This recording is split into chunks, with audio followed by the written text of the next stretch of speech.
નમસ્કાર દર્શક મિત્રો, ન્યૂઝ ફોર ઇન્ડિયામાં આપણું હાર્દિક સ્વાગત છે। હું છું હેમાલી શાહ। તો ચાલો આપણે આગળના સમાચાર જોઈએ।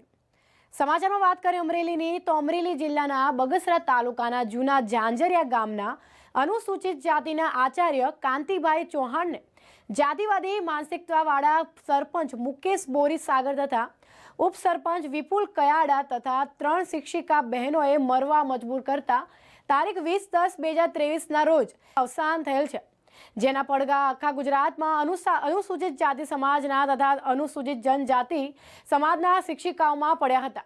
જે અનુસંધાને અનુસૂચિત જાતિના પ્રાથમિક શાળાના આચાર્ય સ્વર્ગસ્થ કાંતિભાઈ બધાભાઈ ચૌહાણના આરોપીઓ ન પકડાતા આજે અનુસૂચિત જાતિના અગ્રણીઓ કલેક્ટર કચેરી સામે 2 દિવસના અનશન ઉપર બેઠા છે।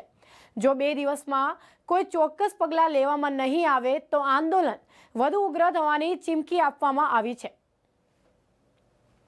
મિત્રો, આજે 13 દિવસ થયા કાંતિભાઈનું અવસાન થયું અને 13 દિવસ થયા અને હજી 3 આરોપી જે પકડાના નથી।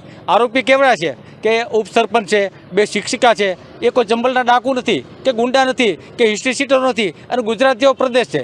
અહીં તો ઘડીના છઠ્ઠા ભાગમાં તોમતદાર પકડાઈ જવો જોઈએ, એમ છતાં 13 દિવસ સુધી તોમતદારો પકડાતા નથી। આજે 76 વર્ષે પણ અનુજાતિ ઉપર અત્યાચાર કરવામાં આવે છે। તો આમ સમાજ ક્યાં? જે સમાજ એમ કે ભારત દેશ આગળ આવવો જોઈએ, ભારત દેશ એક રોલમાં હોવો જોઈએ, દુનિયાના દેશો સાથે ભારતને હરીફાઈ કરવાની છે, તો શું આવી રીતે હરીફાઈ કરવાની છે કે જે ભારત દેશનું મોટું કલંક અસ્પૃશ્યતા છે એને તો હજી નાબૂદ નથી કરી શક્યા આપણે? આ પોણી સદી વહી ગઈ, હજી અસ્પૃશ્યતાનું કલંક નાબૂદ નથી કરી શક્યા। તો સવર્ણ સમાજે પણ વિચારવું પડશે કે આ કોણ ઉત્પીડન કરે છે આ સમાજને? મૂછું રાખે તો અત્યાચાર થાય, ઘોડી પર ચડે તો અત્યાચાર થાય, તમે વરઘોડો કાઢો તો અત્યાચાર થાય। આજે આઝાદીના 75 વર્ષે પણ અમારી ઉપર અત્યાચાર થતો તો તમારે કરવાનું શું એમ? અને જ્યારે તોમતદારને પકડવામાં ના હોય, જે કાયદેસર કાર્યવાહી છે, જે લીગલ કાર્યવાહી છે, એમાં પણ અમારે અનશન કરવાનું, એમાં પણ અમારે 3 યુવાનો અનશન ઉપર બેસી જાય, તો આ કઈ રીતનું એમ? તો અમારી આ માગ છે, અમારી લીગલી માગ છે, આ માગ ઝડપથી પૂરી થાય એવી અમારી માંગણી છે। નમસ્કાર, જય ભીમ। તમારે કેટલી માંગણીઓ છે? માંગણી અત્યારે તો અમારી તાતી માંગણી તો આ 3 જે તોમતદારો છે એ પકડાઈ જાય, જે કલમો લાગી નથી, જે કલમો લગાડવી જોઈએ એ કલમો લાગી નથી, એ લાગી જાય। અને સુસાઇડ નોટમાં જે નામ ખુલ્યા છે, જે કાંતિભાઈ લખ્યા છે, અમે કોઈ નવા નામ નથી આપતા, પણ કાંતિભાઈ જે નામ લખ્યા છે એ તોમતદારોના નામ FIRમાં દાખલ થાય। મિત્રો, આપ બધા જાણો છો કે બગસરા તાલુકાના જૂના ઝાંઝરિયા ગામે દિવંગત આચાર્ય કાંતિભાઈ બધાભાઈ ચૌહાણે 20/10/2023ના રોજ જાતિવાદી માનસિકતાના હિસાબે સરપંચ અને ઉપસરપંચ અને 3 શિક્ષિકા બહેનોના ત્રાસથી ઝેર ગોળી અને મરવા મજબૂર થવું પડ્યું। એ બનાવ 20/10/2023નો છે અને આજે એને 13-14 દિવસ થયા છે।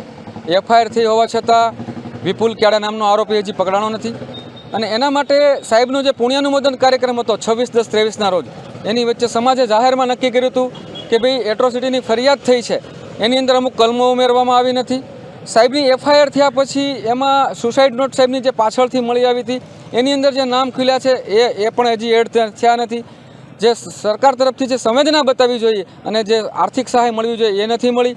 ઘણી બધી ડિમાન્ડો સાથે 29/10/2023ના રોજ રવિવાર હોવા છતાં બહોળી સંખ્યામાં અનુજાતિના શિક્ષકો અને સમાજે હાજર રહી અને કલેક્ટરશ્રીને આવેદનપત્ર આપી અને જે ડિમાન્ડ રાખી હતી કે ભાઈ 2/11/23 સુધીમાં આ અનુજાતિ સમાજનું આવેદનપત્ર છે એ 5 ડિમાન્ડો જે છે એ પૂરી કરવામાં નહીં આવે તો 3 તારીખે અનુજાતિ સમાજ આ કાંતિભાઈ ચૌહાણની જે લાશ છે એને કબરમાંથી કાઢીને કલેક્ટર કચેરી લાવશે અથવા અનશનનો કાર્યક્રમ આપશે।